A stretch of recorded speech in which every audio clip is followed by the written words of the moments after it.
MP আনার হত্যায় জড়িত দুইজনকে খাগড়াছড়ি থেকে গ্রেপ্তার করে ডিবি পুলিশ হেলিকপ্টার যোগে দেন মাইক্রোবাসের যোগে ঢাকা নিয়ে আসছে।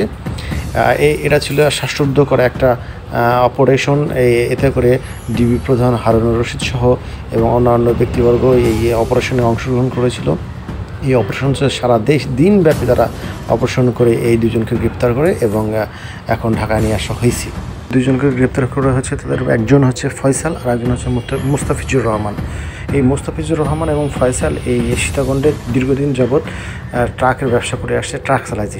কিন্তু তাদের এই অঞ্চলটা খুবই পরিচিত এবং তাদের কাছে সেফ। এই জন্য তারা এই গহীন অরণ্যে একটা ছোট্ট মানে খাগড়াছড়ি অথবা ওই মানে সীতাকুণ্ডের পাহাড়ের একটি জায়গায় তারা আছে। তারপর নিয়ে আমরা সেখানে যাই, সেখানে সারা অভিযান করে। আসলে এত উঁচু পাহাড়, সেখানে আসলে টিম ওরা অনেক কঠিন, প্রায় এখানে 7 থেকে 8 ঘন্টা লাগে সেখানে হাইটে উঠতে। সেখানে সেখানে গিয়ে আমরা শিমুল ভুইয়ার সাথে যারা মূল কাজটি করেছে, আপনারা জানেন শিমুল ভুইয়া সাথে যে দুইজন সেখানে শিমুল ভুইয়া ছিল মূল ঘাতক, তারই মূল সহযোগী ছিল আজকে যে দুইজনকে আমরা গ্রেপ্তার করেছি, ছিল ফয়সাল এবং মুস্তাফিজ।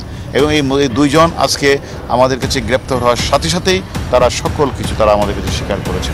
তারপরেও আমরা মানে হিন্দুদের একটি মানে জায়গাটার নাম কি, পাতাল কালী মন্দির।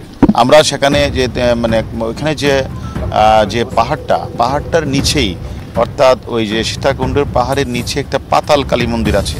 সেখানে তারা গিয়া নাম ধারণ করছে, একজন হলো পলাশ, আরেকজন হলো শিমুল, পলাশ রায়, শিমুল রায়। এই নাম ধারণ করে দুজনেই হিন্দু সেজে তারা সেখানে ওই কালী মন্দিরে থাকে। আর রাতের বেলা এনে মানে তারা বলে যে আমরা মাকে বেশি ভালোবাসি, আমরা কালী মন্দির ছাড়া থাকতে পারি না। এই ছদ্মবেশ ধারণ করে তারা এখানে প্রায় 23 দিনের মতো ছিল। তারা